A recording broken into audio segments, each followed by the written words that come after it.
जनकपुर के निवासियों की विशेषता सुनो।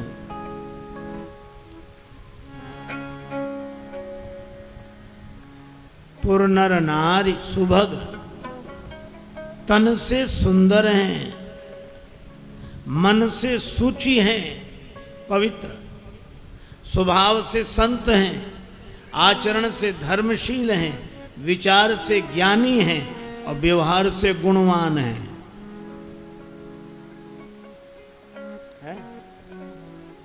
जहां इतने शुभ आचरण वाले लोग रहते हों वहां अकाल पड़ जाए, आश्चर्य।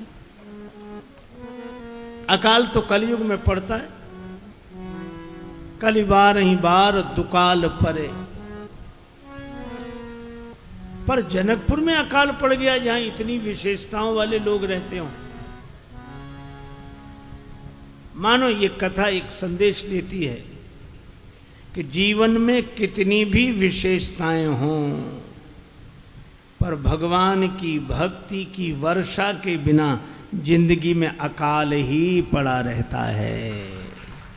जिंदगी रूखी सूखी रहती है, क्योंकि वर्षा ऋतु रघुपति भगति, भगवान की भक्ति ही वर्षा ऋतु है। जब बादल छा जाते हैं तो वर्षा होने लगती है। और इसी तरह मैं कह रहा हूं, दृग्बिंदु ये कहते हैं कि घनश्याम है दिल में, और घनश्याम न होते तो ये बरसात न होती। नैनों से प्रेम जल की वर्षा तभी तो होगी, घन बन के जब हृदय में घनश्याम आप होंगे। उन बादलों से वर्षा होती है।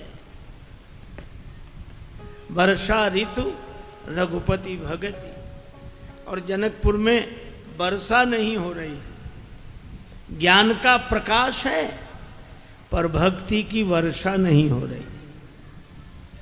जनक जी गुरुदेव के पास गए, गुरु जी उपाय बताओ, वर्षा होने लगे, इस मामले को हल करना है। गुरुदेव ने कहा हल करना है तो आप महारानी सुनैना मिलकर हल चलाओ।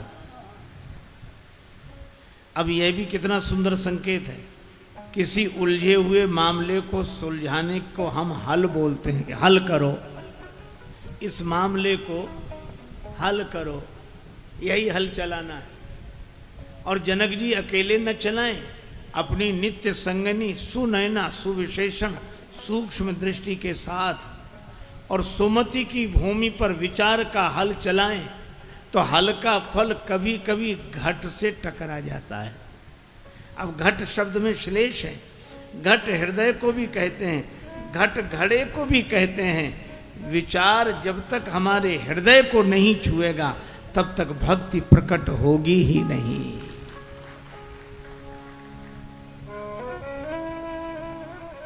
विचारों को लेकर अभी हम लोगों की खोपड़ियां टकराती हैं, उसका नाम है खोपड़ी।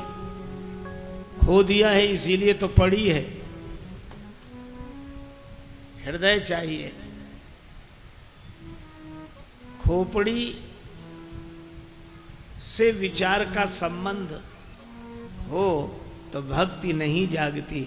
जब विचार हृदय में प्रवेश करता है तो भक्ति प्रकट होती है। और भक्ति की पहचान क्या प्रकट हो गई? भक्ति की पहचान यही कि वर्षा होने लगे। श्री जानकी जी के प्रकट होते ही जय मिथिलेश लली मैया, जय मिथिलेश लली, जय मिथिलेश लली मैया, जय मिथिलेश लली। कृपा रावरी जा पर, कृपा रावरी जा पर था की भक्ति फली, जय मिथिलेश लली, जय मिथिलेश लली मैया, जय मिथिलेश लली। कृपा रावरी जा पर ताकी भक्ति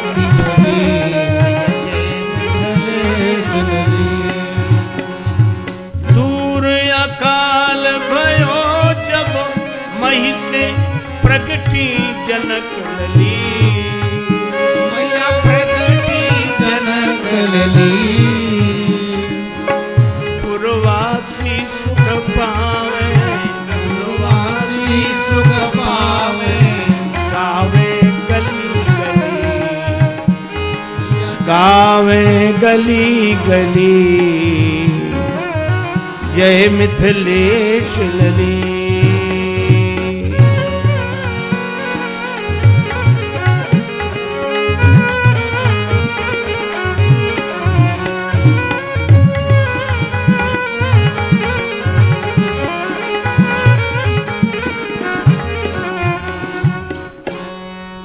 श्री जनक जी बड़े प्रसन्न हुए श्री जानकी जी को पाकर।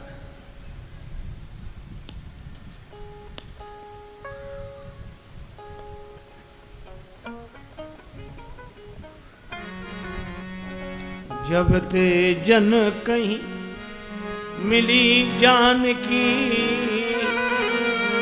शांति वृत्ति नहीं रही ज्ञान की।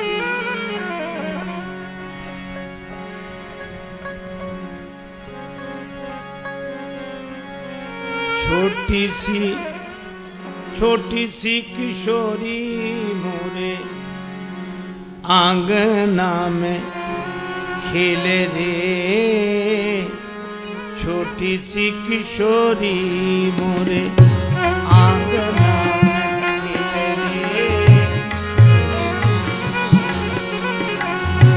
अंगना में खेले रे, छोटी सी किशोरी में, अंगना में खेले रे, छोटी सी किशोरी,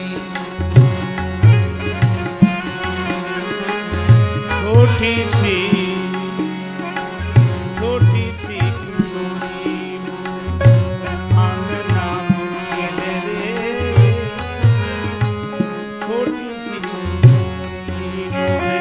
अंगना में खेले रे, छोटी सी किशोरी मोरे, अंगना में खेले रे, छोटी सी, अंगना में खेले रे, आंगना में खेले रे, छोटी सी किशोरी मोरे आंगना में खेले रे, छोटी सी किशोरी अंगना में खेले रे, छोटी सी किशोरी में,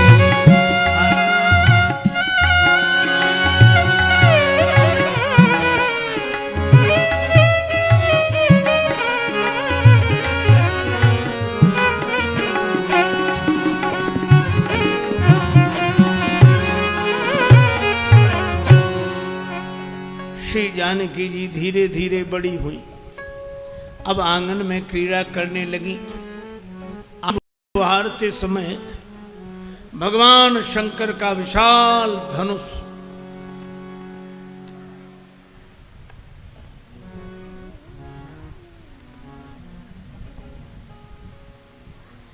श्री सीता जी ने बाएं हाथ से उठाकर दूसरी जगह रख दिया।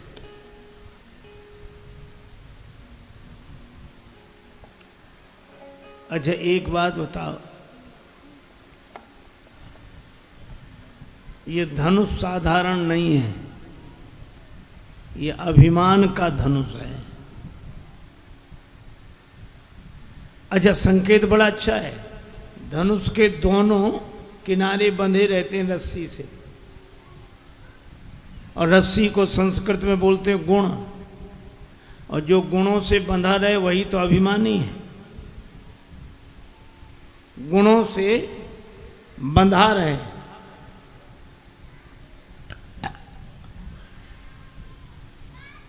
भगवान राम ने धनुष तोड़ा तो रस्सी छोड़ दी, मानो संकेत किया गुण तो रहे पर गुणों का अभिमान न रहे। और ये अभिमान इतना विकट है महाराज, कितने ही विचार कर लो ये मिटता ही नहीं है। एक व्यक्ति ने अपने मित्र से कहा हमें नौकरी दे दो।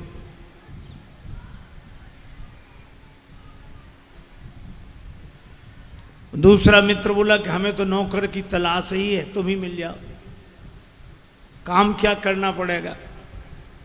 बोले और तो हम सब कर लेते हैं, सोच विचार में कच्चे हैं, हम विचार ही नहीं कर पाते। तुम विचार करके बताया करो, हम काम किया करेंगे। ठीक है, कितना रुपए महीने में दोगे? का 5,000। ठीक है, पर उसने उस नौकरी देने वाले मित्र से पूछा कि तुम क्या करते हो? बोला हम तो खुद नौकरी करते हैं। तुम्हें कितने मिलते हैं? का कुल 2,500। तो ये मित्र बोला कि जब तुम्हें ही 2,500 मिलते हैं तो हमें 5,000 कहाँ से दोगे? बोला अब ये तुम सोचो, इसीलिए तो तुम्हें रखा है, अब तुम विचार करो। बड़ों बड़ों का अभिमान गल जाता है, लेकिन अपना अभिमान आदमी का कभी टूटता नहीं है। दो आदमियों में झगड़ा हुआ, एक ने का ऐसा तमाचा मारेंगे कि तुम्हारे 3200 दांत नीचे गिर जाएंगे, तो दूसरा बोला हम ऐसा तमाचा मारेंगे कि तुम्हारे 64 दांत नीचे गिर जाएंगे। तो उसमें बोलो 64 दांत होते भी हैं? तो वो आदमी बोला हम जानते दोनों झगड़े में तुम तीसरे जरूर बोलो। तो एक ही हाथ में 32 इसके 32 तुम्हारे 64 पूरे। अभिमान आदमी कभी अपनी गलती मानता ही नहीं। एक व्यक्ति कह रहा था काशी में बड़े बड़े विद्वान जुड़े पर हमें कोई हरा नहीं पाया, कोई नहीं हरा पाया। का क्या बात करते हो, कैसे नहीं हरा पाए तुम्हें कोई? तो बोला हमने किसी की मानी ही नहीं। अब कोई माने ही नहीं किसी को तो उसको हराने का उपाय क्या है? चंचल घोड़ा 2,000 रुपए इनाम, कोई इस पर सवारी करके बता दे। एक आदमी बोला मैं बैठता हूं। बैठा, घोड़ा इतना चंचल, एक ही छलांग में एक हाथ आगे चला गया सवार, दूसरे हाथ में गर्दन पे, दूसरी छलांग में गर्दन पे, तीसरी बार में गिर गया। लोगों ने कहा गिर गया गिर गया गिर गया। वो बोला कौन कहता गिर गया, मैं जीत गया हूं, इनाम दो। कहा धूल तो झड़ाओ, गिरे नहीं हो। बोला कि हम तो आगे बढ़ रहे थे, घोड़े ने एक छलांग लगाई, एक हाथ आगे बढ़ गए, दूसरी छलांग में और एक हाथ आगे बढ़ गए, और तीसरी छलांग में गिर गए। बोले गिरे नहीं, हम तो आगे बढ़ रहे थे, अब घोड़ा ही खत्म हो जाए तो हम क्या करें? यह है अभिमानियों का गणित। महाराज ये कभी कितनी बातें सुनाऊं मैं आपको। एक आदमी छत पे टहल रहा, दूसरा सड़क से निकला, ऊपर वाले ने बिना नीचे देखे पान की पीक चला दी, बेचारे के सिर पे गिरी। उसने हाथ जोड़कर कहा बाबूजी नीचे देखकर नहीं थूक सकते थे? तो ऊपर वाला क्या बोला, तुम ऊपर देखकर क्यों नहीं चल रहे थे? अब बोलो। उसने कहा कि ऊपर देखकर चल रहे होते तो सिर का स्थान मोह ही होता। एक सास एक भिखारी को रोज मना करती, बाबा कुछ नहीं है जाओ, बाबा कुछ नहीं है जाओ। एक दिन सास मोहल्ले में गई थी, बहू अकेली थी, महात्मा आए, वही बाबा, भिखारी बाबा, भिक्षा मिले। बहू ने भी कह दिया कुछ नहीं है। रास्ते में मिली सास, बाबा कहाँ गए थे? तुम्हारे घर। मिला कुछ ना। क्यों? बहू ने मना कर दिया। सास बड़ी नाराज, बहू कौन होती मना करने वाली, मना करती तो मैं करती। चलो, भिखारी ने सोचा दोनों के झगड़े में हमें फायदा होगा, गया। सास ने बहुत डांटा बहू को, तूने मना कैसे किया? बहू ने कहा माता जी रोज आप करती थी, आज मैंने। तो अच्छा तो जो मैं करूंगी वो तू करेगी, मेरी बराबरी करती है। बहुत डांटा, और डांटने के बाद बहू से बोली मना करती तो मैं करती, तूने मना कैसे किया? भिखारी से बोली ए बाबा जाओ कुछ नहीं है, अब मैं मना कर रही हूं जाओ। ये अभिमानियों का हाल है।